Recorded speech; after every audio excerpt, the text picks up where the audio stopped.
I misinterpreted. I thought we are number one was we're going.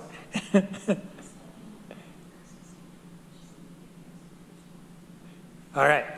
Okay. I'd like to call to order the meeting of the Tompkins County Industrial Development Agency for Wednesday, January 10th, 2024. First meeting of the year. Welcome, everybody. And just for clarity, we have some members here in the room. We have quorum in the room. We have Duxon, Deborah, Jeff, and myself. We have Ann Corman and Todd Brewer remotely. Ann does not qualify under the policy, but we're very happy to have you. Todd, I understand that somebody in your office has COVID, and so as an excess of caution, you're staying away, which means you qualify under the policy and can vote. And John Guttridge has joined us, so we are quorum plus one. Welcome, everybody. First item on our agenda is privilege of the floor. Is there anybody who wishes to address the IDA? Seeing none. Are there any additions to the agenda? Anything new? Okay. Then I'd like to add an executive session to discuss a potential real estate transaction. Okay. Okay. We will consider that an addition to the agenda. First order of business is Caramore Solar LLC, final approval vote. And I saw we had a guest with us, Ryan McCune. Welcome from Nexamp Solar. We had the public hearing the other day. I assume that everybody got the notes Ina sent out, had a chance to look at those?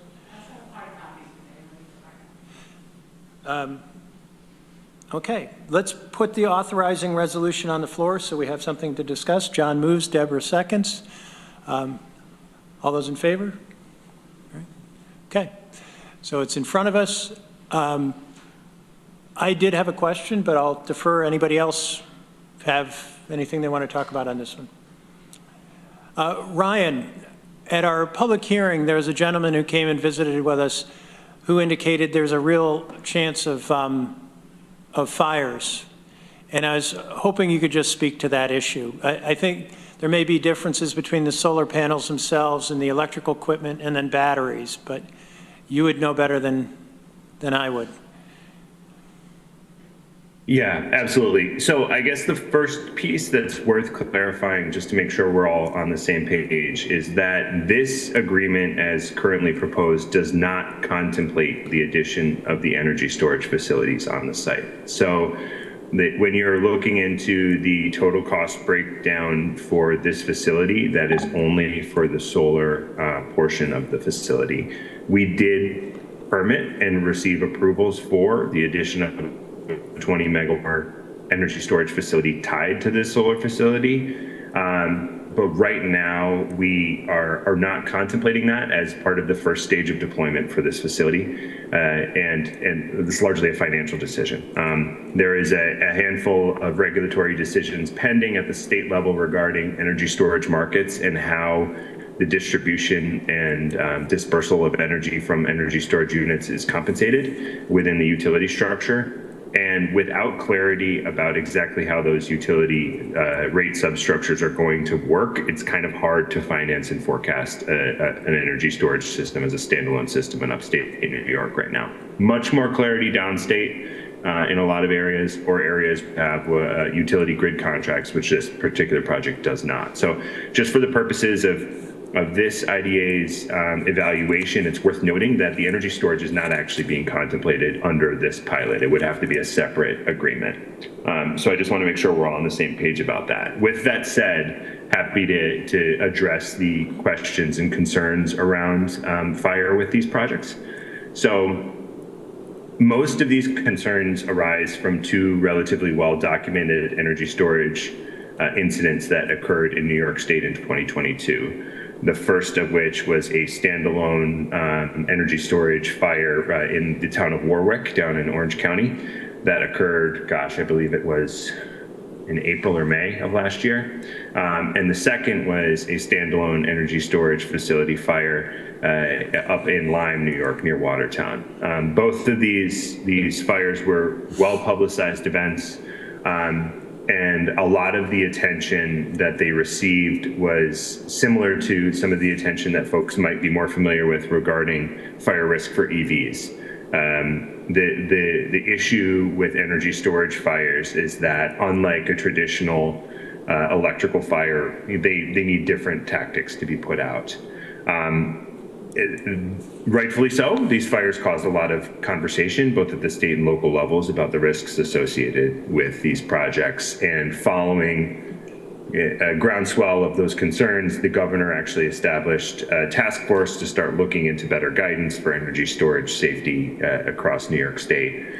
As part of their preliminary findings, it's worth noting that they did release findings for the ultimate issues that may or may not have been caused by those two fires, and found that in the case of both the Warwick and the Orange County fires, that even in these cases of thermal runaway where there was relatively quote unquote uncontrolled fires, geographically controlled, but it just needed to kind of burn themselves out.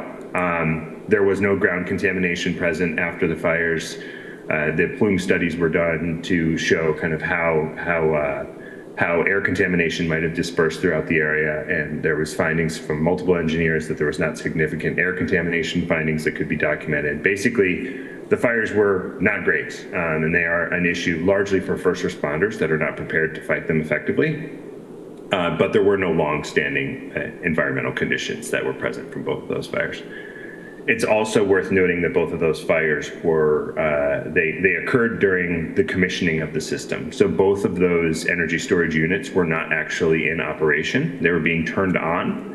And both of those energy storage facilities were actually run by the same company, ironically enough.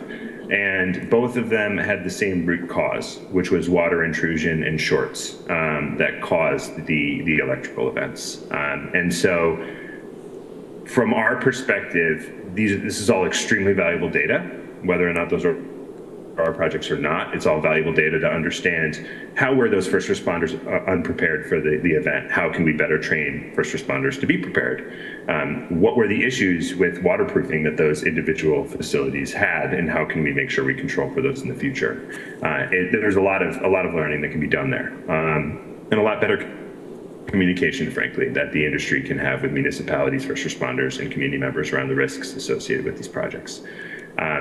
That's the high level response I have for kind of any risks around energy storage fires here. And a lot of these were addressed during the planning board process as well, but open to any other questions or clarification if needed.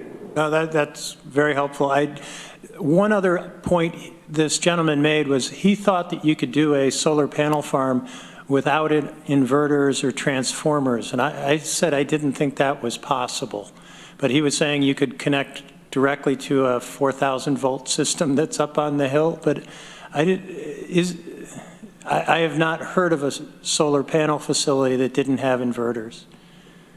Yeah, the inverter specifically is a non-negotiable piece, because the solar panel facilities produce power, DC power, and the grid operates at the AC level. So the inverters are present on every single project. It's worth noting these are central inverters on our project, meaning that they're large, central, centrally located aggregators and inverters. There are many projects, some other ones, if you drive up Mecklenburg Road, for example, a couple of the Renovus projects and new energy equity projects up the road that use string inverters. So it looks like they don't have inverters, but they actually have lots of small inverters placed throughout the site rather than one big one in the middle. As far as the transformer is concerned, NYSEG does not allow systems larger than 500 kW, so that's half of a megawatt. They, roughly a tenth of the size of our project, they do not allow systems larger than 500 kW to connect to 4.8 kV lines. So in the case of this situation, we are not, we're actually extending a little bit of the 34.5 kV lines down near Eco Village up towards our project, and then also running our medium voltage lines down underground to closer. So we didn't have to extend those lines as far. We're actually doing that underground on the facility itself. It's worth noting, though, that interconnection rule is relatively standard. at least for systems which we would say are in front of the meter, meaning there's no power being consumed on site, it's all being pumped into the grid. There are cases where you could put a larger system on a 4.8 kV line, but only in circumstances where the vast majority of that power is going to be consumed on site and not pushed back out to the grid through a behind the meter situation. Okay, all right. That addresses, I think, what he was talking about. Todd, I thought I saw your hand up. Yes, thank you, Rich. Hey, Rich, I know a lot of times I see problems like that on jobs. It's when it's kind of rare when you see someone like Nexamp that starts the project, builds the project, owns the project. You really don't see problems like that on jobs that have the same owner all the way through the project. It really minimizes any problems that you'd have with any quality stuff. And so because they get a really deep interest in it, it's their project. They want to see it to fruition, to mature, and they take care of it afterwards. So it's a good aspect. Yes. Just thought it was worth mentioning. Yes, thank you. John? Yeah, thank you. Ryan, so just for a little bit of clarity, coming back to the permitting question around the energy storage facility, you said that was permitted presumably by the planning board. There's still some kind of process, where the fire department might be involved before you actually get like a building permit for something like that, right? Yeah, correct. So there's two pieces here, right? So the fire code officer in this case, as you know, is the town code officer. So the town code enforcement officer is the one who ultimately remarks and gives implicit approval about whether or not the facility was designed to fire code, and they haven't been able to do so. Similarly, though, they did ask for input from the fire chief and the fire department, and we had plenty of conversations with them throughout the permitting process. So the fire department has been engaged. Actually, I engaged them before I even engaged the town, because it's one of those situations where this is a novel technology. It will be a new technology for Tompkins County, at least, with the exception of the energy storage facilities we have in Lansing. It will be the largest energy storage facility in Tompkins County, to the best of my knowledge, when it gets built. So it was important for us to connect with them and make sure we are on the same page. Funny enough, they were actually not terribly concerned about the energy storage facility, mostly because of its isolated nature.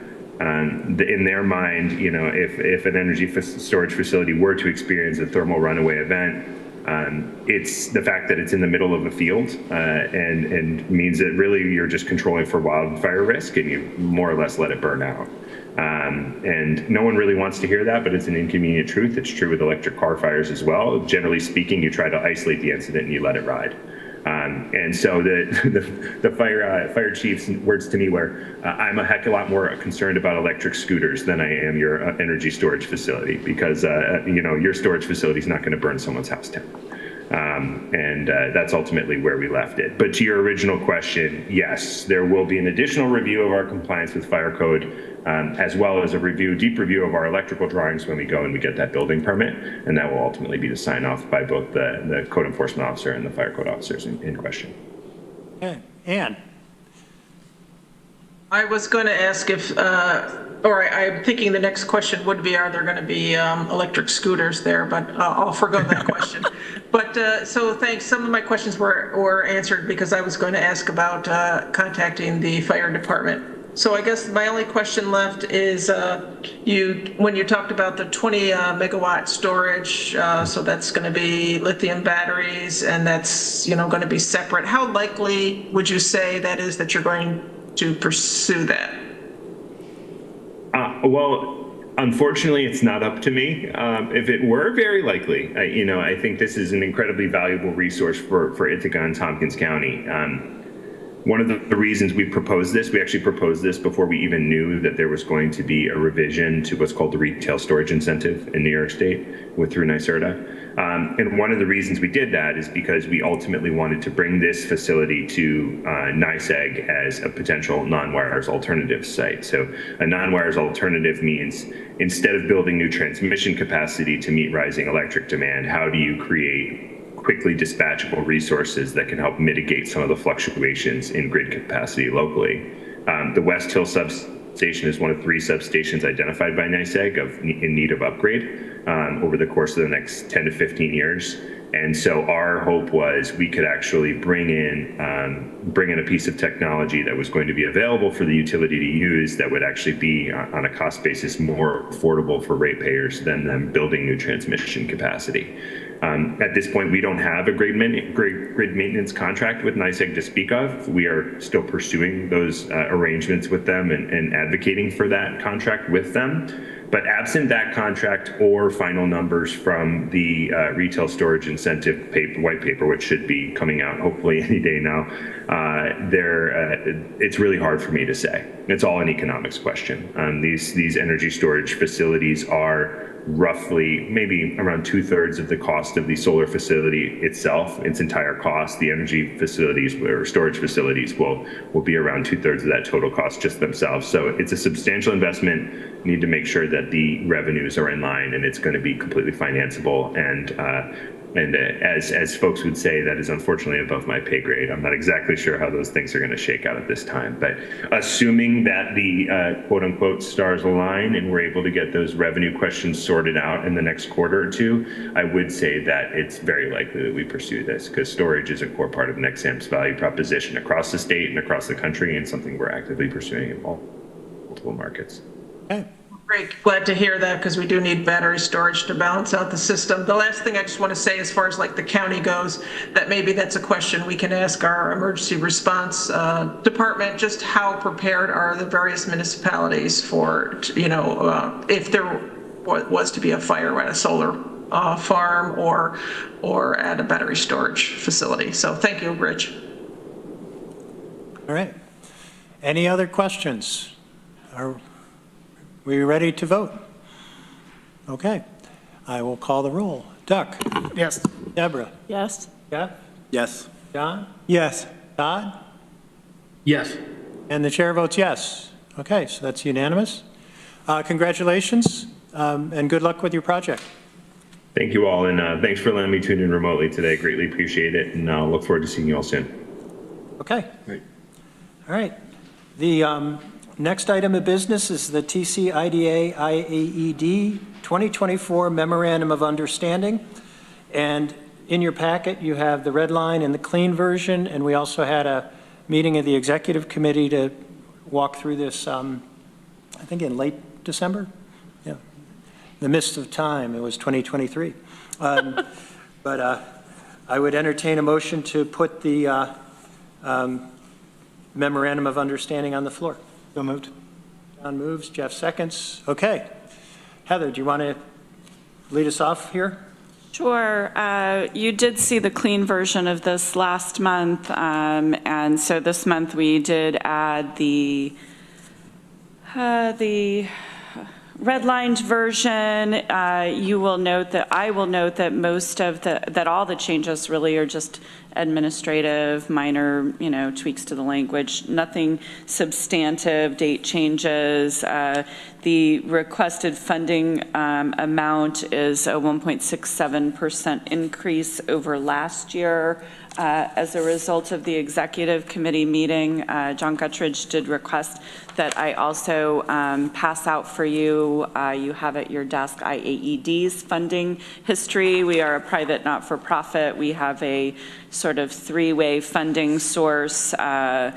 The county investors that sort of believe in our mission, companies, organizations that pledge investment to support the work that we do, and then the gap really is the IDA and the local development corporation, so you can see that there.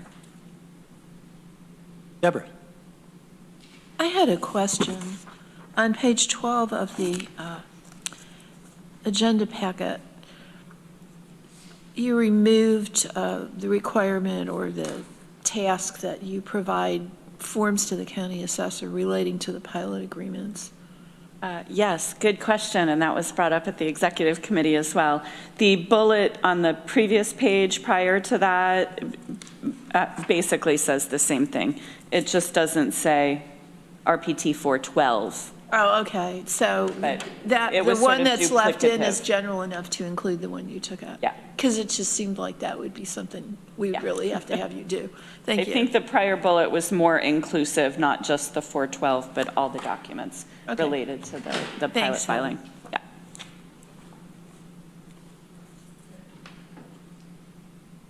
Are there any other questions, comments? I would just say that I was hoping we could have voted on this in 2023, but I think this was better, that we took some time, made sure everybody was comfortable, and there was real clarity around it. But sounds like we are ready to vote now. I'd indulge the IDA for a moment, though. I'd like to just go to recess for a moment. John had an emergency call, and I'd like him to be able to vote on this if he's not going to be long.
Okay. All right. We are back from recess, and we are about to call the vote on the memorandum of understanding for the IDA. Doc? Yes. Deborah? Yes. Jeff? Yes. John? Yes. Todd? Yeah. And the chair votes yes. Okay, so that passes. Let's see. Chair's report, I do not have any report today. Staff report. Wanted to draw your attention to the workforce housing policy metrics in your agenda packet on page 16. Just periodic update at the board's request on where we stand with the policy in terms of payments into the Community Housing Development Fund. Trying to find it. Bear with me here. Okay, so those are all the projects that we've approved, the number of units, the affordable units, what the payments will be. I will note that I did hear from the county yesterday that I think it was Arnott paid their first installment, so that would be 1/3 of the 645,000, 215,000 that was received. So, any questions? I guess I'd make a comment. It sure seems like there's a lot of money in the pipeline that we haven't seen yet, but it should start. There is, we've got a number of housing projects that are sort of on pause or have been on hold due to rising construction costs, interest rates, just the climate in general. So I've been hearing that things might change later this year.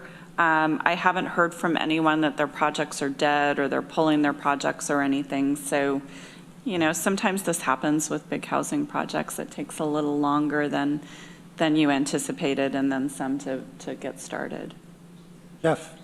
A quick question, maybe we don't even know this, but for every dollar that goes into this fund, how much typically could we leverage in terms of, an investor or someone else using that dollar in terms of investing in another project?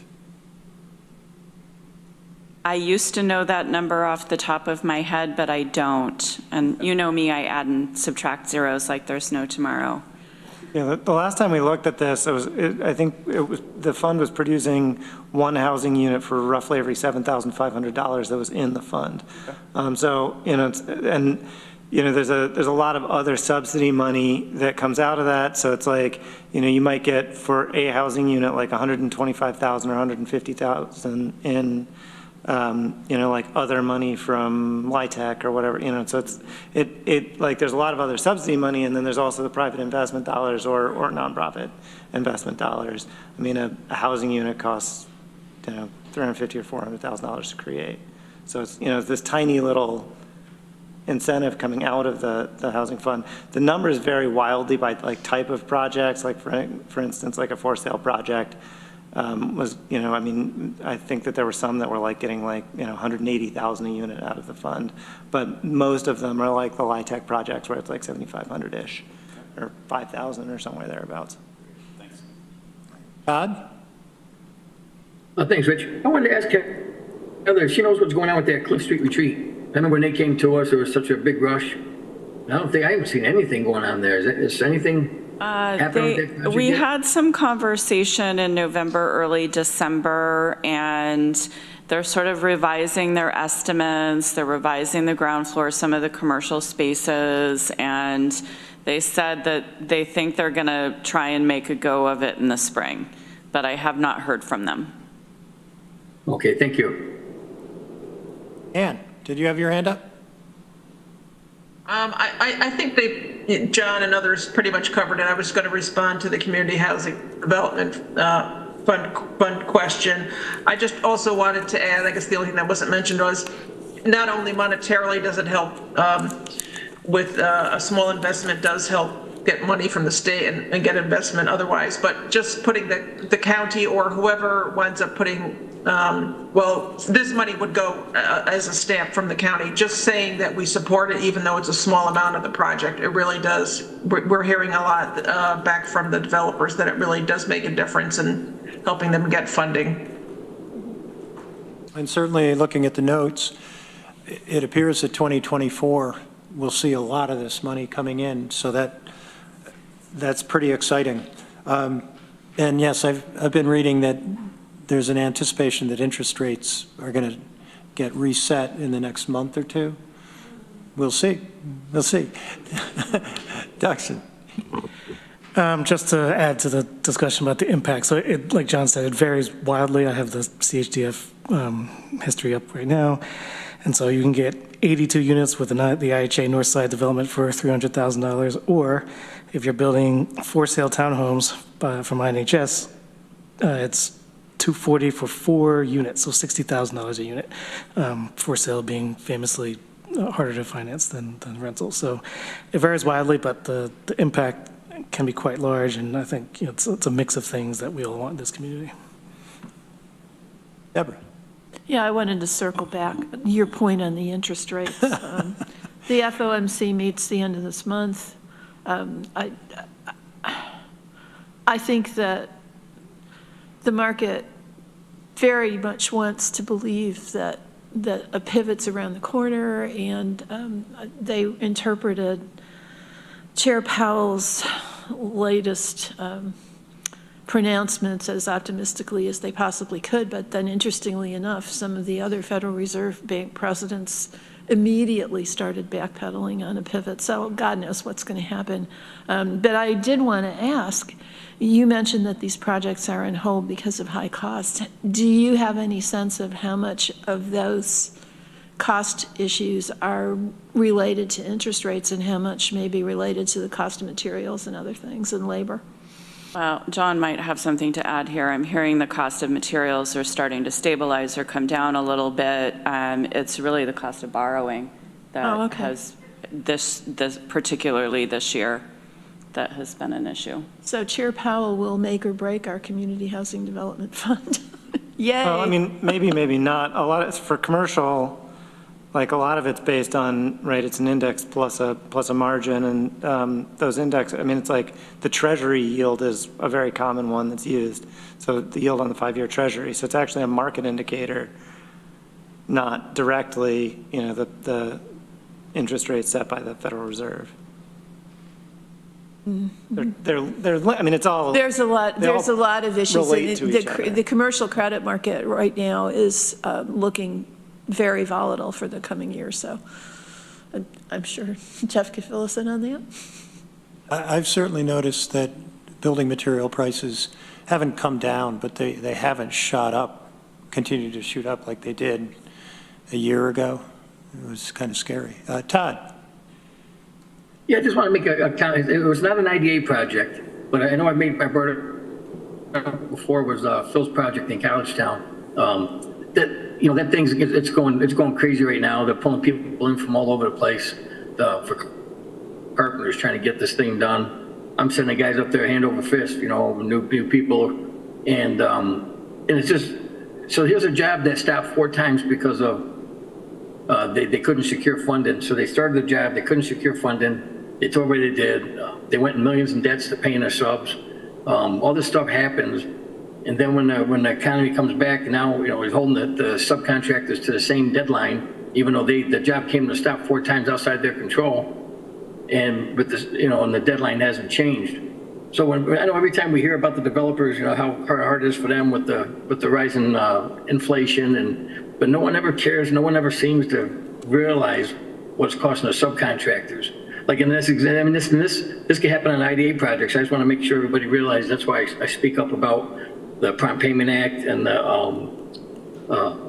and the question on the application. Russ, if you think if we could do it where you're asking them up front, are you currently involved in legal litigation for outstanding debt, or have you been in the past? This stuff is huge, and that's definitely information I want to know when a project comes in front of me, because I think it's important.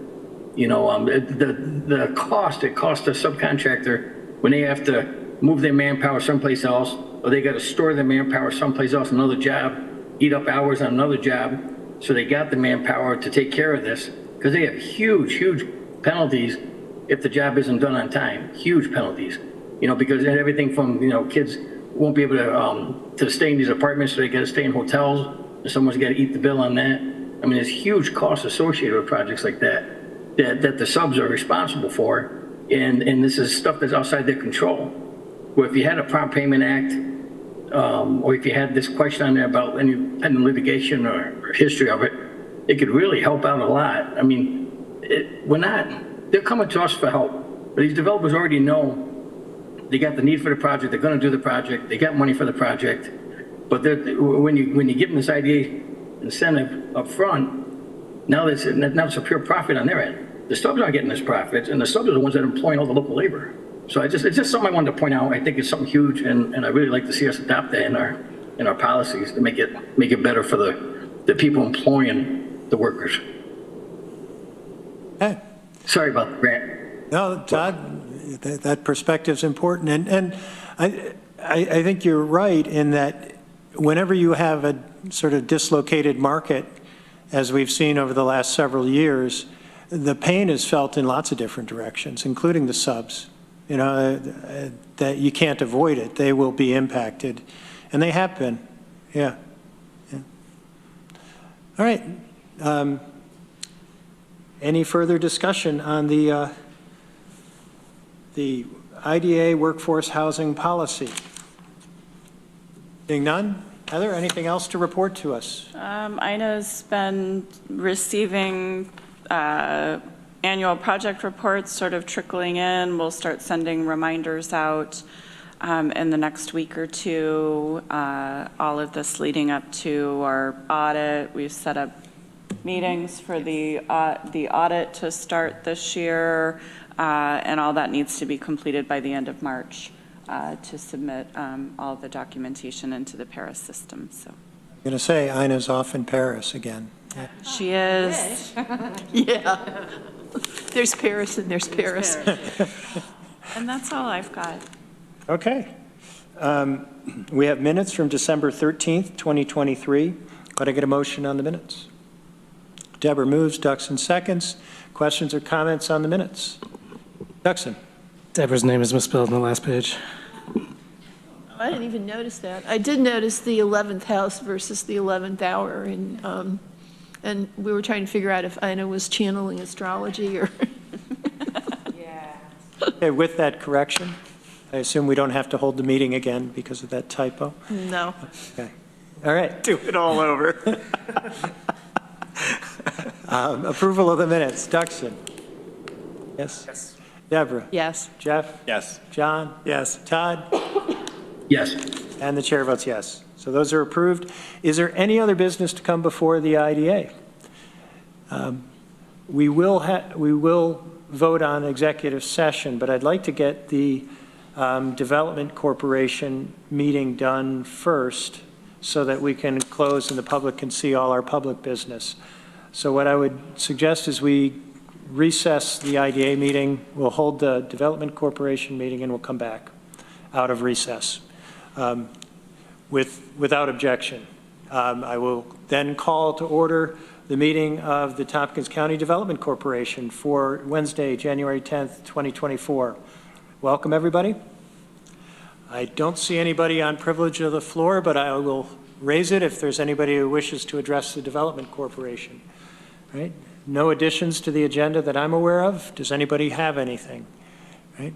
We do have one item of business on our agenda, which is the TCDC /IAED 2024 Memorandum of Understanding. And again, we had a meeting of the Executive Committee to look at this. Is there any question, comment, or anything we want to say about the red line or the clean copy that we're getting ready to vote on? Todd, did you have something? I was like, yeah, I just appreciate everyone, the ones that get together for this. I think it was huge. And knowing that you guys got together and looked at it, I feel a lot better myself. But thank you, whoever participated in that meeting. Sorry I couldn't be there. Okay.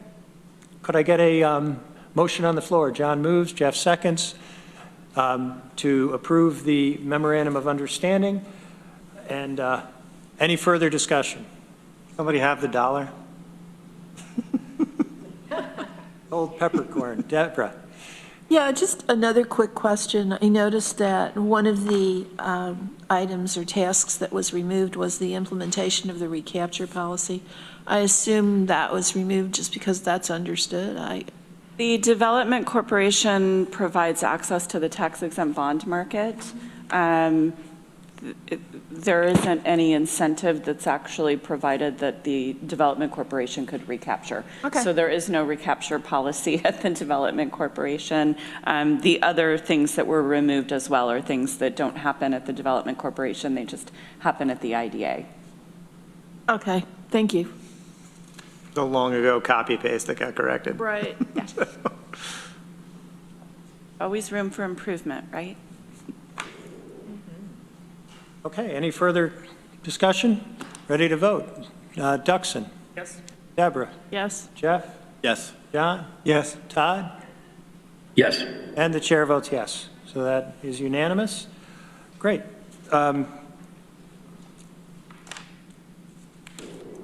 Chair's report.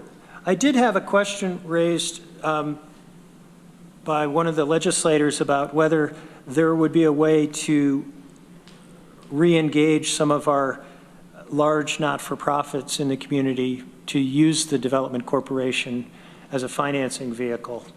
And I was wondering whether that's worth some discussion. Particularly, I'm thinking about Cornell and Ithaca College. Ithaca College has used the Development Corporation recently, but Cornell, I think, is using the Dormitory Authority. And the question was whether they would consider bringing some of their business to the Development Corporation. Heather. I answered this question for legislature this morning, so this is fresh in my mind. Russ Gensel and I tend to try and go out and meet with the larger not-for-profits on an annual or semi-annual basis to remind them, of our capabilities in terms of low-cost financing for not-for-profit projects. Cornell, not so much using DASNY, but funding out of endowment. We've had lots of conversations with Cornell. DASNY, the Dormitory Authority, is the biggest competitor to the IDAs in terms of access to the tax-exempt bond market. Our fees are lower, our costs are lower. We don't charge a long-term admin fee or anything like that. However, I think for Cornell,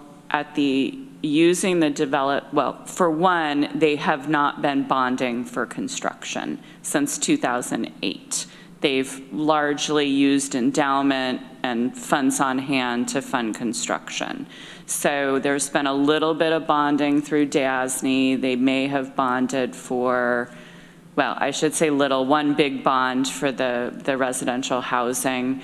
One of the things that the IDA that we've had conversations with Cornell about is that they have to report on all of the for-profit uses in their buildings that the bonds were utilized for. So the IDA back in the day did the bond for Lake Source Cooling. Guess what? Lake Source Cooling has a benefit to all of the buildings on Cornell's campus. So every year they have to report all the percentages of square footage and usage in all their buildings that are for-profit. They love that. They do not. So they were very transparent, very upfront with Russ and I when we talked about this. We continue to schedule meetings with the finance department at Cornell and sort of remind them that we're here and that the big part of using the development corporation is that funds support economic development right here in our community. And the Development Corporation also has the ability to do tax-exempt bond debt, not only for projects in Tompkins County, but projects outside of Tompkins County if there's some nexus here. So for example, if Racker decided to do a project in Tioga County, we could be the conduit issuer for that bond. So I think Russ and I have been pretty good about meeting with the larger not-for-profits, and then some of the smaller ones I meet with when I know that they're doing a project or looking at a project. I think Russ and I would be happy to go back up and meet with Cornell, and if there are IDA members that want to go with us, we'd be happy to do that. I know the legislator I spoke today said maybe we can have a conversation with the county's quarterly meetings with Cornell or somewhat regular meetings with Cornell to talk about those potentials as well. Yeah, Heather, quickly, this is Russ. Sorry, good afternoon, everybody. I'm happy to come down and visit with the 501c3s, which we've done in the past. The problem is, we talked about earlier, is the interest rate climate. And DASNY and the pressure that the state will put on these institutions to use DASNY versus their local issuer. So we're on it. It just may take some time. Todd. Yeah, I'm just curious, Heather, what's the, I know it's to help try to drive the economy, but Cornell has all that tax exempt land up there anyways, all this tax exempt land they have all across the counties, and so the local people are funding that as it is. Now we're talking about helping them somehow with these incentives to fuel these projects. So tax-exempt bond debt is not property tax exempt. It's income tax exempt, and it is a low-cost financing vehicle for not-for-profit organizations. So we act as a conduit. The Dormitory Authority is a conduit. It doesn't impact their property tax or sales tax, anything like that, like a traditional IDA project would. Well, and Heather, when you say you're acting as a conduit, like really these are coming through like big mutual funds or banks or whatever where the money's coming Someone from. else is issuing We're the just bond. basically like moving the money Yeah. through and getting a fee to help these projects get essentially borrow money. Yeah, from- we're from like the that. crossing guard that helps the kindergartner cross the street to get to the elementary school. Without the crossing guard, they can't get across the street. These bonds aren't But does this costing local tie up our residents resources? anything. I'm sorry. Sorry, Deborah. I was just saying, they're not costing local residents anything, these bonds. Jeff? No, so it Oh, go ahead. doesn't tie up our resources? No, and in fact, the reason I think it's worthwhile to have this discussion is that the more transactions we do as a development corporation, the more fees we generate. And that's why this legislator was asking about this, because they were trying to think of creative ways to assist with daycare in our community. And from an economic development standpoint, workers need daycare, and we're really not getting where we need to go with it right now. And perhaps the Development Corporation could help play a part with that. But to do it, you need to generate revenue. So that was I what, think this helps. yeah, Jeff. Thanks, everybody. Just two quick questions. So obviously our fees are lower than the dormitory authority. In terms of like interest rates and offerings, I'm assuming they're probably the same because the same institutions are doing this type of stuff?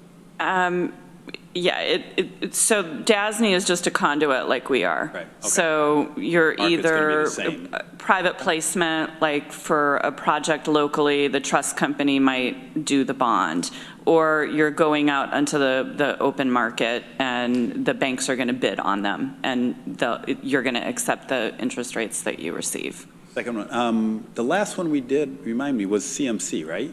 And that was a few years ago? Longview. We did one for Longview?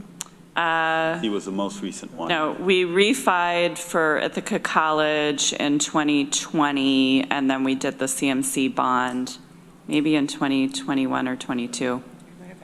That was for the mall, right? Yes, Yeah. and we did refinance a Kendall bond. Refinance one of their older bonds. Right. Deborah?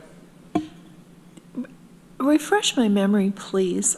I know that you have a small loan program that you do. Is that through TCDC or is that through the IDA? No, or is that that's- through IEAD? That's through IAED. The Development Corporation does have more flexibility in what it can do with its fund balance than the IDA does. So IAED in the past has come to the Development Corporation and said, could you supplement some funds into our loan fund, which the Development Corporation has done. Oh, and that's why I wondered about the recapture, because I thought that you were doing the loans through. No. Okay, thank you. Learning something new every day.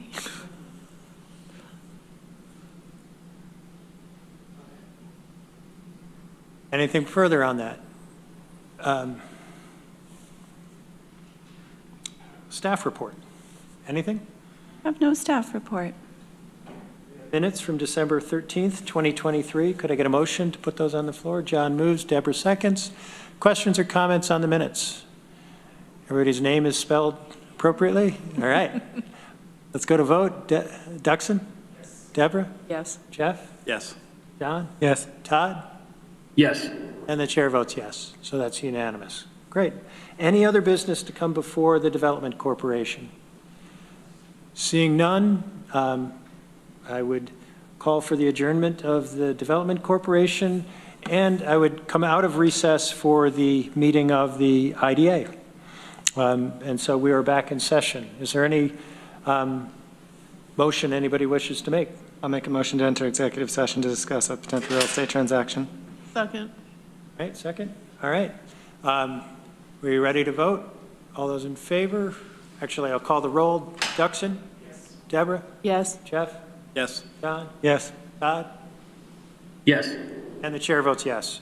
So we'll take a minute to shut down the system. We need to make sure that we leave it open for Ann to continue to participate. Yes. And our counsel. attorneys. I let. And Todd. And Todd. Yeah, Todd. I let Rob know. We're waiting to get the finger now.